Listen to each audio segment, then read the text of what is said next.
Assalamualaikum warahmatullahi wabarakatuh. Perkenalkan saya Rina Putri Rahmawati dari kelas 12 IPA 1 akan melakukan praktikum in-house sama uji SAJ. Nah, sebelum itu saya akan memberikan konsep dasarnya dulu ya.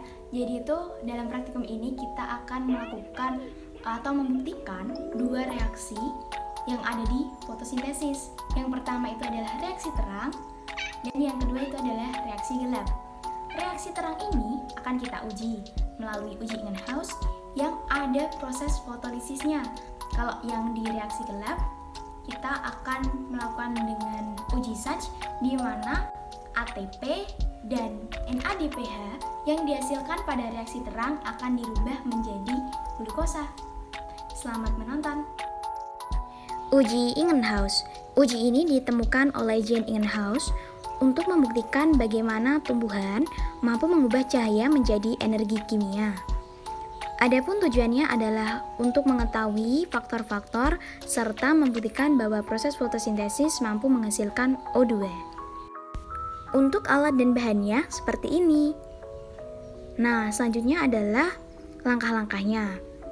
Untuk yang pertama kali kita siapkan 3 buah botol yang sudah kita beri label A, B, dan C. Kita isi dengan air. Untuk yang B kita khusus tambahkan es batu. Nah, selanjutnya kita siapkan nih hidrilanya. Kita juga bisa ganti kok dengan tanaman air lainnya kalau misalnya kepepet. Yaudah deh, yuk lanjut kita praktikum. Langsung aja kita masukkan hidrilanya ke masing-masing botol. Setelah itu kita tempatkan botol A dan B di ruang yang terbuka alias terkena cahaya matahari langsung. Sedangkan yang C kita taruh di ruangan yang gelap. Dan kita tunggu sampai 30 menit. Yuk kita masukkan aja langsung. Dan ini ngapain saya lama sekali? Ya sudah, intinya seperti itu. Lanjut kita skip aja ya.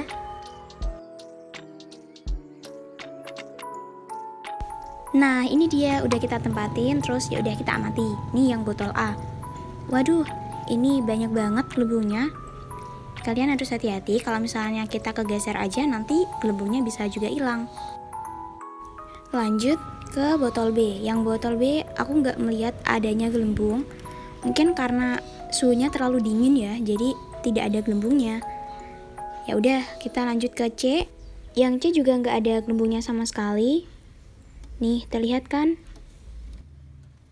Ya sudah, yuk kita isi tabel pengamatannya dan ini hasilnya. Tempat terang banyak gelembung, tempat terang dan es batu tidak ada gelembungnya, yang tempat gelap juga tidak ada gelembungnya.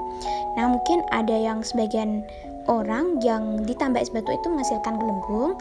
Mungkin itu bisa terjadi ketika suhunya tidak terlalu dingin. Begitu, jadi jangan dipusingkan. Oke? Lanjut kita ke pembahasan. Melihat dari adanya gelembung, kita bisa tahu kalau botol A mengalami proses fotosintesis. Nah, gelembung tadi dihasilkan dari reaksi fotolisis. Reaksi fotolisis ini itu bagian dari reaksi terang, di mana H2O dipecah oleh cahaya matahari menjadi hidrogen dan oksigen. Hal ini hanya mungkin terjadi pada kondisi yang normal, yaitu seperti suhu ruang, terus mendapatkan cahaya matahari yang optimal. Yuk lanjut yang ke botol B. Pada botol B tidak terdapat gelembung ya. Mungkin ada di beberapa orang yang menghasilkan sedikit gelembung.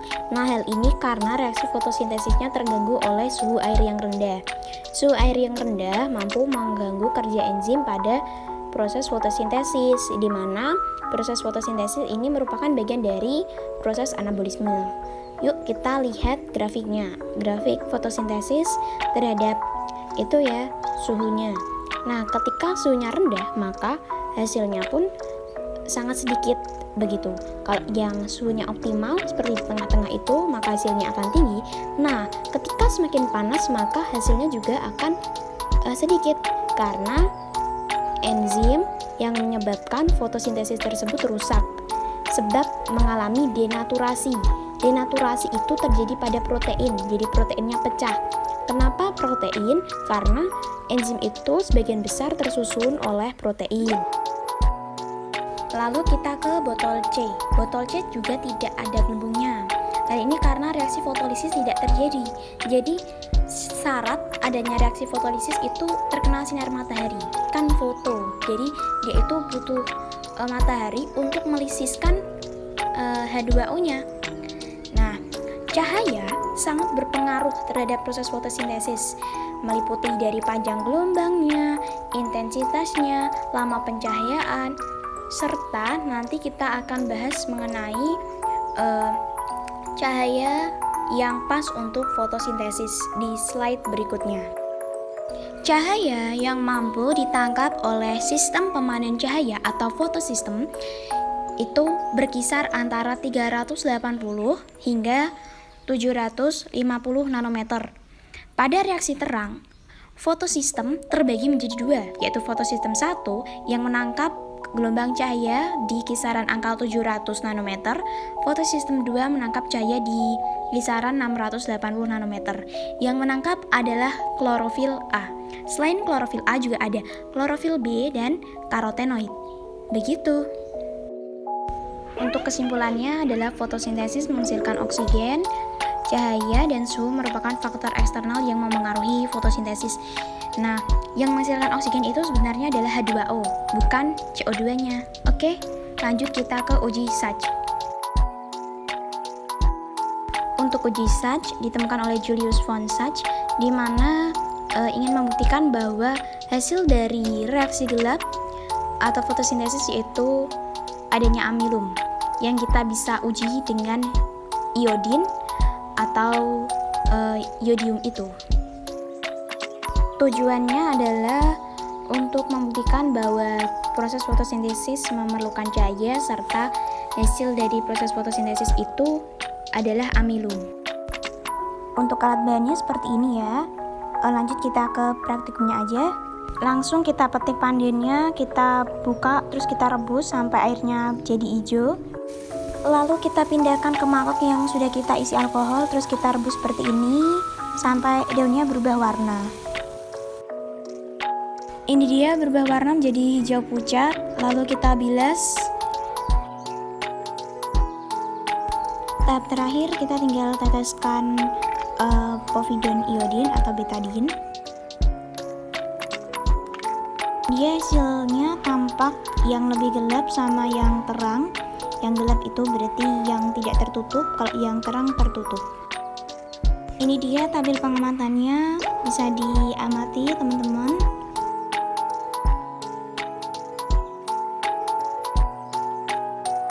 Pembahasannya dalam reaksi gelap, NADPH dan ATP akan diproses menjadi glukosa atau amilum. Nah, pada proses ini juga memerlukan cahaya. Ketika daun itu tertutup, maka cahaya tidak bisa masuk sehingga tidak ada glukosanya.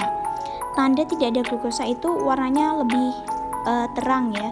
Kalau ada glukosa, bila ditetesi dengan betadine ataupun lugol, itu warnanya akan kehitam-hitaman. Nah, ini yang bagian bawah ini kan ada hitam-hitam. Itu kan bagian terbuka yang sudah pasti bahwa itu adalah amilum.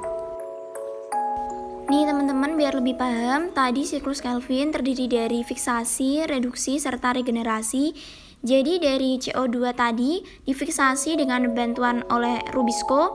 Terus disinilah nanti ada PGA, terus menghasilkan PGAL, terus menghasilkan RUBP, dan intinya di sini glukosa terbentuk yang ditandai dengan warna kehitaman setelah ditetesi oleh betadine. Kesimpulannya, cahaya diperlukan untuk memasak makanan atau fotosintesis, dan serta fotosintesis itu menghasilkan zat amilum atau karbohidrat. Oke, terima kasih. Dadah teman-teman.